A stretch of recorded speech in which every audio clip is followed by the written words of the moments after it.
किसी का भी वजन नहीं बढ़ा तो उसने उन्हें भेड़िए को खाने के लिए भेज दिया। भेड़िए ने यह सुना तो घोड़े से कहा, चल बे, अपने मालिक की बात मान और मेरा भोजन बनने के लिए तैयार हो जा। ये सुनते ही घोड़ा बोला, यार मैं तो इतना दुबला हूँ कि मेरी हड्डियां भी झलक रही हैं। पहले मुझे मैदान में जाने दो, जब थोड़ा खा पी कर मोटा हो जाऊंगा ना तब तुम मुझे खा लेना। भेड़िए को ये बात ठीक लगी। फिर उसने छोटी सुअर को पढ़ा। तब सुअर ने भी कहानी खड़ी। उसने कहा, बे लमड़े, मैं गर्भवती हूँ, मुझे भी मैदान में जाने दो। जब मैं वापस अपने बच्चों के साथ लौटूंगी ना तब तुम मुझे और मेरे बच्चों को मजे से खा लेना। भेड़ को यह प्लान और भी अच्छा लगा, इसीलिए वो मान गया। अंत में वो भेड़ के पास गया। तब भेड़ ने भी अपनी चाल दिखाई और बोली, अगर तुम अभी मुझे खाओगे तो तुम्हारे दांत टूट जाएंगे और मुझे भी दर्द होगा, इसीलिए बेहतर होगा कि मैं पहले मैदान में जाकर थोड़ा मोटी हो लूं, फिर तुम मुझे मजे से खा लेना। भेड़िया फिर मान गया। धीरे धीरे गर्मी बीत गई और भेड़िया पूरे साल खाली पेट घास में छिपकर इंतजार करता रहा। आखिरकार शरद ऋतु आ गई और अब तो जानवर भी मोटे हो चुके थे। माँ सुअर अपने 6 बच्चों के साथ लौट रही थी। तभी झट से भेड़िया झाड़ियों से कूदा और बोला, अरे छमक छल्लो, जरा धीरे चल लो, अब अपना वादा निभाओ और इन चूजों को मुझे दे जाओ। तभी माँ सुअर बोली, अबे घोंचू, उन्हें कच्चा खाना अशुभ है, खाने से पहले इनका खतना करा के गंगा स्नान कराना होगा। भेड़िए ने उसकी बात पर भरोसा कर लिया और उसके साथ गांव की ओर चल दिया। मगर रास्ते में माँ सुअर ने एक चाल चली। उसने भेड़िए से कहा, जरा कान के पास आओ, एक राज बताना है। जैसे ही भेड़िया झुका, माँ सुअर ने उसका कान काट लिया। माँ को देखते ही बच्चे भी उस पर टूट पड़े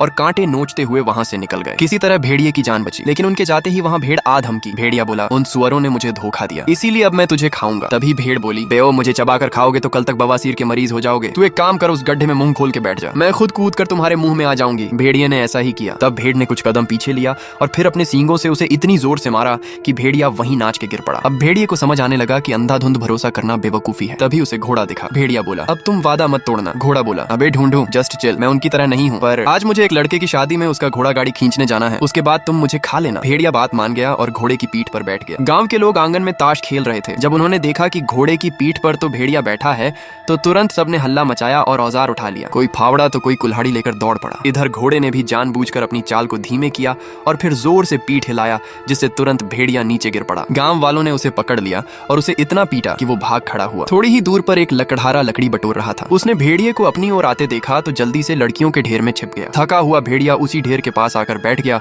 और बड़बड़ाने लगा, मैं भी कितना मूर्ख हूँ, बार बार भरोसा करता हूँ और हर बार धोखा खाता हूँ। लकड़हारे ने यह सुना और उसने भी एक डंडा मारकर उसका राम नाम सत कर दिया।